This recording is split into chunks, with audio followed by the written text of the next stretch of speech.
que tem semente não tem terra, planta na terra dos outros e prospera. Pegou o código ou não? Tem gente que tem terra, milhares de hectares, só não tem a semente. E tem gente que tem terra, semente e não prospera. Por quê? Porque não planta. Eu vou contar uma das 7 leis universais da prosperidade. Eu já ouvi pessoas dizerem que Deus dá graça para alguns de prosperar e para outros não. Deixa eu te explicar quem é Deus. Deus não faz acepção de pessoas. O que significa isso? Você gostando dele ou não, a lei é natural, é um princípio, foi a base para a fundação da terra. E aí daquele que entender com a clareza que eu entendi, se você conseguir entender, não tem como. Você vai falar, não, é assim, eu tenho que pedir perdão para Deus. Me perdoa por não entender sua obra. A palavra fala assim que a criação revela a glória, contempla. Pablo, como é que você chegou nisso aqui? Você viu de verdade alguém falando isso? Não. Eu comecei a ficar louco olhando para o Salomão. Eu queria entender quem era o Salomão e como ele comprou esse tanto de semente. Se eu te falar que a quantidade de mulheres que o Salomão foi arrumando foi para caçar demônios, você imagina ou não? Tem gente que vai pirar, eu nunca falei isso aqui na internet. O Salomão ficava caçando um por um dos demônios, um por um dos deuses. Ele não ficou de bobeira caçando para servir diabo nenhum, não. Ele entrava nessas roubadas tudo, para interpretar tudo que acontecia na terra. Ele ficava olhando para a águia voava por cima da tempestade. Ele falava, isso aí é um negócio muito forte. Aí eu olhava para a formiga e olhava para isso. Aí eu descobri um código. Pelo amor de Deus, aprende isso aqui. Chama-se contemplação. Contemplação. Esse é o código do Salomão. Ele só parava na natureza. Leia Provérbios depois de assistir essa aula aqui. Ele olhava para a natureza e falava, é isso. Ele não sabia o nome de feromônio, porque o feromônio é um nome que inventamos no percurso. Mas ele falava, que sabedoria é essa da formiga? Não tem chefe, não tem líder, não tem... Ele não falava crachá, porque não tinha na época, eu já falo hoje. Mas olha isso aí, ó. Trabalha doidado, certinho, no verão, para ter no inverno. E aí olha para um homem preguiçoso, era assim que era escrito Provérbios. Olha para aquele bando de formiga e vê um preguiçoso passando. Aí ele via outro cara, quando pegava fumaça no olho e falava, aí ele já começava a falar do preguiçoso. Provérbios é mostrar os princípios sendo aplicados, é a vida de alguns funcionando e de outras não. Por isso ele fala muito de tolo. Quando você vê eu dando explicação sobre transbordo, também não ouvi da boca de ninguém. Foi um dia num rio, querendo entender como é que funcionavam os rios. As melhores lógicas que eu já descobri da natureza foi fazendo aquela palavra lá, ó, parando e olhando. Meu Deus, não é possível. Isso aqui não precisa ser da NASA, não precisa estudar no MIT, não precisa estudar em Harvard, precisa só ser simples. Jesus deu um código. E aquelas crianças? O reino é delas. E se vocês não forem como elas, vocês não conseguem entrar. Aí eu fui tirar conclusões. Será que eu preciso ser infantil? Não. Preciso ser simples, como criança. A criança olha com muita simplicidade para tudo. E você complica demais pelo seu excesso de bloqueio e de trauma. Olha com contemplação e com simplicidade que você vai achar o âmago. É lógico. Faz só isso. Contemplação. Então, a sabedoria é uma semente. Pablo, eu não consigo prosperar. Eu sei por que você não prospera. Porque você não tem a semente. Pablo, mas eu tenho a semente. Qual o problema? Você está do lado de corvo. Às vezes, antes de você lançar a semente, o corvo está pegando no bolso. Alguns eram para estar plantando, e aí eles começam a plantar uma semente. Eu não sei se vocês já plantaram, mas é assim que funciona.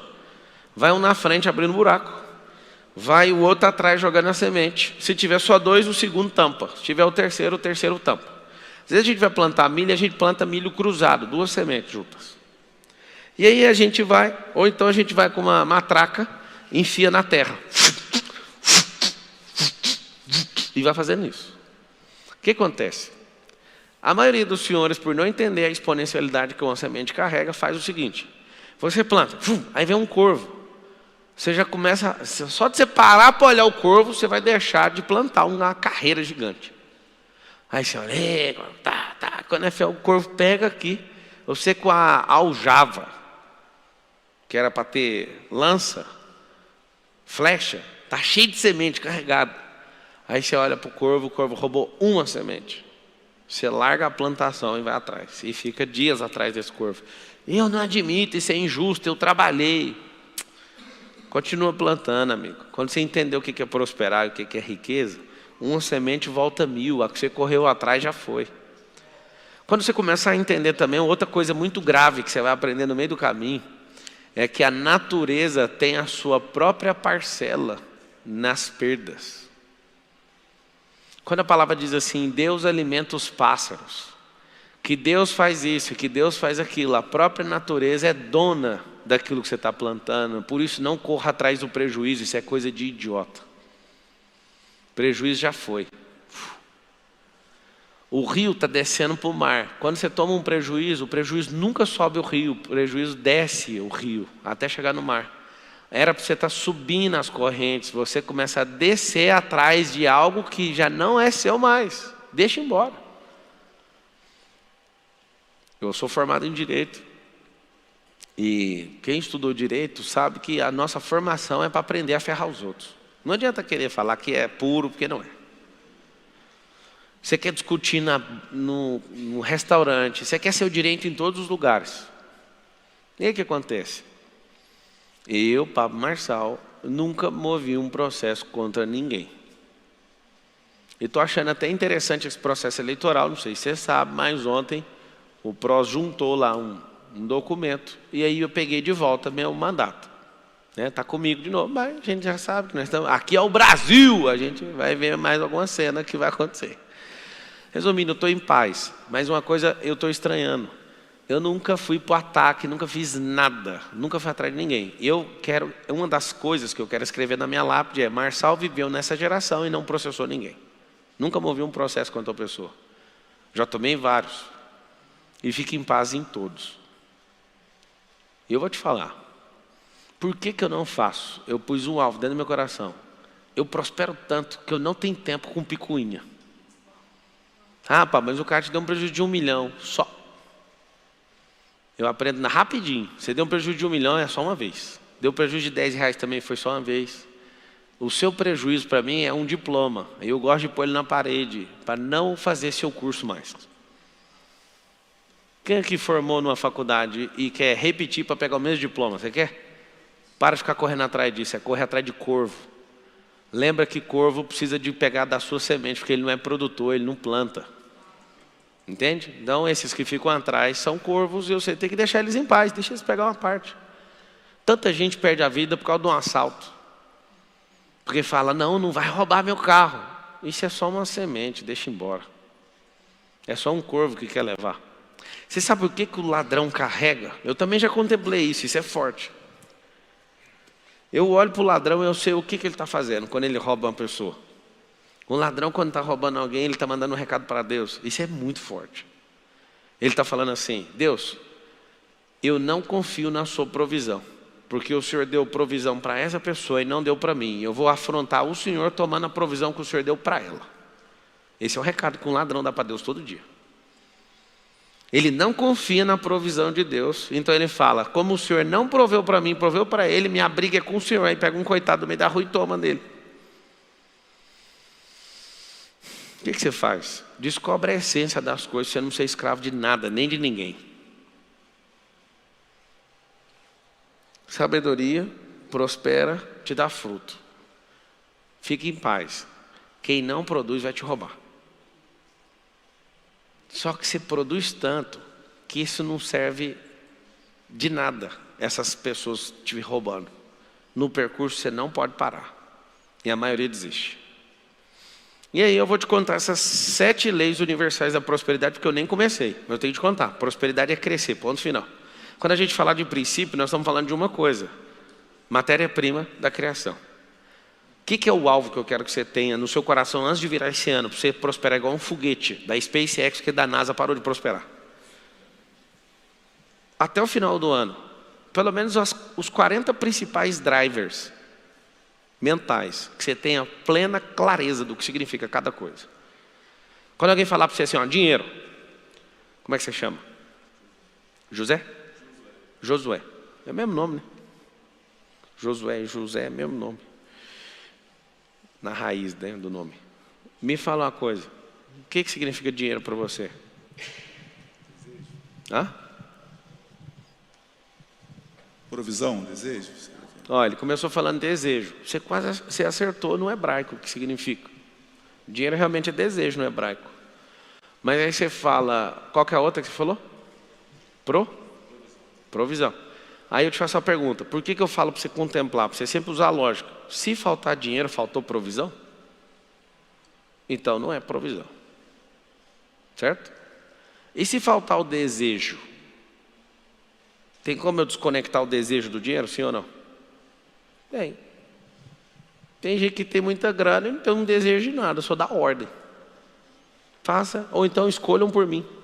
A maior crise que o Nésio já teve foi um dia que eu fui comprar uma Porsche. E aí eu falei para ele, vai lá buscar lá para mim, escolhe lá para mim. Ele falou, mano, eu não estou te entendendo. É um carro para você. Eu falo, não estou nem aí. Escolhe lá para mim. Eles ficam tudo doido. Um dia eu comprei uma outra Porsche, ela foi descer na porta de casa e um cara falou, eu posso andar nela? Aí meu filho estava do lado. Só depois que a gente inaugurar, eu falei, negativo, deixa ele inaugurar o carro. E assim, as pessoas não entendem. Não, mas calma, moço, isso é só uma energia. Não precisa você querer ser dono disso, não. Isso é sempre transitório. Vamos sempre criar potência nisso. Se você ficar forçando a lógica e usar a contemplação e for buscar, o dinheiro, na essência, é só uma energia de troca. Esse é o significado. Quando isso ficar prevalecente na sua cabeça, você vai pôr um apelido no dinheiro. Só pode pôr apelido se você for senhor do dinheiro. Tem 3 níveis de pessoa. Os que são, pouquíssimas, são senhores do dinheiro. As pessoas que se vendem por dinheiro, então elas equivalem à pecúnia. E os escravos de dinheiro. Esses são os piores. Aí eu coloquei um apelido, que é o drive meu, que vem de primeira. O significado real de dinheiro é uma energia de troca. Então, eu vendo uma maçã, troco por dinheiro, por quê? Porque ele mexe com milho, você mexe com maçã. E se os dois estivessem interessados em trocar milho por maçã, não precisaria do dinheiro, precisaria ou não? Só que é o seguinte, eu quero comprar café. Então não tem interesse em trocar com você uma coisa que eu não quero levar para casa. Então a gente coloca um terceiro na linha, uma energia de troca, para você vender a sua produção de maçã, ele vender a produção de milho e eu vender meu serviço. Aí os 3 voltam com dinheiro, aí eu fico livre no mercado. Por isso chama livre mercado, para que eu possa trocar essa energia. É isso que é o dinheiro. O dinheiro é um meio artificial. Só que é o seguinte, o significado para mim é, dinheiro é escravo. Só que depende da posição que você está em relação a ele. Por que ele é escravo? Porque ele trabalha para mim. Não tem férias. Ele tem que reproduzir. Eu bato nele o tempo inteiro. E escravatura só funciona para dinheiro. Dinheiro fala assim comigo, eu estou querendo dar uma volta. Vai voltar com mais quantos? Não estou brincando não, vocês têm que ver. Hoje mesmo foi um dia decisivo fazer um investimento. Eu falei, vai voltar com quantos? Não sei, então não vai sair. É escravo. 3 perguntas você tem que fazer por dinheiro antes de sair de sua mão, porque depois não adianta perguntar mais. Você vai voltar? Se ele ficar em dúvida, não deixe sair. Segundo, vai voltar que dia? Terceiro, vai voltar com quantos filhotes? Alguém fala, pastor, está de brincadeira. Não, dinheiro tem que transar, amigo. O que é dinheiro transar? Vou explicar. O dinheiro que você ganha de salário, pode ser o tanto que for, vai ficar rico nunca. O que faz você ficar rico é pegar esse dinheiro e pôr ele com a fêmea.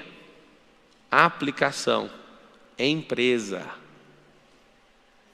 O que você faz? Você coloca esse dinheiro para ele dar dinheirinhos.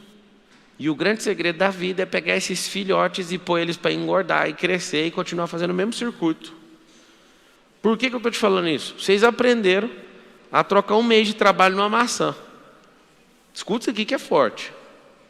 Vocês aprenderam a trocar um mês de trabalho numa maçã. E aí você vive contente, porque dá para comer essa maçã. Se você perguntar para mim, como é que faz para sair desse circuito, esse ciclo vicioso? Você vai cortar essa maçã no meio, vai tirar a semente, vai plantar, vai vender a metade da maçã e vai, de forma terrível, por um período, vai comer só a metade. Aí alguém fala, não interessa, vende a metade, planta, porque em 5 anos você vai ter seu próprio pé de maçã. E aí nunca mais você vai trabalhar um mês inteiro em troca da maçã, porque vai vir 800 maçãs nessa macieira. Aí você vai mudar o jogo. Você também vai fornecer maçã. Só peço um favor para você, eu sei que conseguir se libertar do ciclo de receber a maçã todo mês, ensina outras pessoas a fazer o mesmo. Quanto mais gente rica na terra, melhor vai ser a terra. Vocês já foram em lugares que é altamente escasso, não tem esgoto, não tem água, não tem transporte, não tem nada, é excesso de gente escassa em volta. Onde você vê, por exemplo, essa terra que vocês estão pisando aqui, quem é daqui de Alphaville? Levanta a mão. Essa terra é altamente próspera. Parece que você está em Orlando. Por quê? Porque tem excesso de gente próspera. Como que fizeram isso? Eu te conto. A ideia de um político que fez esse lugar. Alguém só queria fazer o Alphaville industrial. Aí começou a bombar as indústrias. Fizeram um incentivo fiscal. Um dos melhores incentivos fiscais do país está aqui na cidade de Barueri. Como começou a vir gente que vai trabalhar na indústria, falou, a gente precisa abrir o Alphaville comercial. Aí foi abrir o Alphaville comercial, presta atenção no lance. Como começou a vir grandes empresas no setor comercial e no industrial, falaram, agora nós temos que abrir o Alphaville residencial. Isso foi 50 anos atrás. Aí começou a juntar nessas montanhas aqui do Alphaville, de Santana de Parnaíba, emendado com Barueri. Hoje, esse pedacinho com 35 condomínios de luxo, que é o Alphaville, tem absolutamente o maior número de CEOs por metro quadrado da América Latina. Os principais líderes das principais empresas da América Latina inteira estão aqui nessa cidade onde você está. O que acontece? A frequência daqui é diferente. Excesso de prosperidade num lugar só. Por causa de uma política. Por isso que eu falo para vocês, não fica com raiva de político, não. Porque um político que fez uma conta. Essa conta foi há 40 anos atrás. Um pouco depois da criação do industrial. Começou a atrair empresas falando o seguinte, é melhor a gente arrecadar menos imposto mais vezes. Menos, só que em número maior de companhias. Isso fez isso aqui virar o terror. Por isso que eu te falo, um político ele pode manter um povo escravo, igual no Nordeste, por 30 anos, ou então ele pode pegar esses mesmos 30 anos e fazer um lugar virar absurdamente hollywoodiano. Tá, conta para mim aí. Eu quero saber das leis do universo. Essa aula aí é só para dar aquecida. Vamos para as leis do universo. A primeira, anotei. Generosidade. Não tem como uma pessoa que seja generosa não prosperar. É diferente, só que você vai colocar um antagônico de ser generoso, é ser otário. Tem gente que acha que é generoso, mas é só um otário. Porque uma coisa é você plantar no coração de alguém, a outra é sair jogando semente no asfalto. É diferente. Tem gente que é leal e tem gente que no excesso de lealdade vira burro de carga das pessoas. Aí você também vai anotar e depois você pode contemplar que as pessoas que são, escuta isso, as pessoas que têm uma qualidade e são viciadas nessa qualidade, acabam tendo aquela qualidade como defeito. As virtudes e os defeitos são feitos da mesma matéria, tá? É só exagerar na qualidade. Bonzinho, virou otário. A pessoa fala, não, eu sou leal demais. Aí eu olho, fala de novo, deixa eu ouvir, é burro de carga. Já sei. Porque você é tarado nessa virtude. Presta atenção, todo mundo que é tarado numa certa virtude, aquela virtude é o principal defeito que a pessoa tem. Então, o primeiro é generosidade. Lá em Provérbios está escrito o seguinte, a alma generosa prosperará. Ué, mas peraí, como é que é esse negócio de alma? Você sente, você é tocado. E ao ser tocado, você não retém. Você transborda. A generosidade é um ato voluntário, não esperando nada em troca. Se Deus olha no seu íntimo e percebe isso, Ele fala, vem cá, eu tenho mais para você. O que eu percebi, posso te contar, tendo algumas crises com Deus nesses últimos 24 anos que eu sou cristão. Eu falava assim para Deus de verdade. Eu falava, Deus, eu não vou ficar falando esses trem para os outros. As pessoas têm que descobrir. As pessoas têm que te encontrar. E eu senti no meu coração ao longo do percurso, nessa caminhada, de que as pessoas só vão acreditar em Deus se elas acharem Deus em alguém. Elas não foram doutrinadas para aprender quem Deus é, mas quando elas acham alguém generoso, elas conseguem enxergar Deus lá. Eu vou te dar um recado da parte de Deus, que eu recebi esse recado, mudou meu coração. Meu coração foi transformado. Quando Deus quer que eu entregue algo para alguém, Ele sempre vai me dar em excesso. Ele não é escasso igual você, que tem que mandar a conta certinha. Tem a conta de água, R$ 88,33. Eu não sei onde você arruma os 33 centavos, mas você põe até os 33 centavos. Quando Deus quer mandar alguma coisa para alguém, Ele dá para quem é obediente e generoso em excesso. Eu anotaria exatamente assim, para você não tirar isso do seu coração. Quando Deus quer mandar algo para mais pessoas, Ele manda sempre em excesso, porque Ele confia no generoso. Ele fala o seguinte: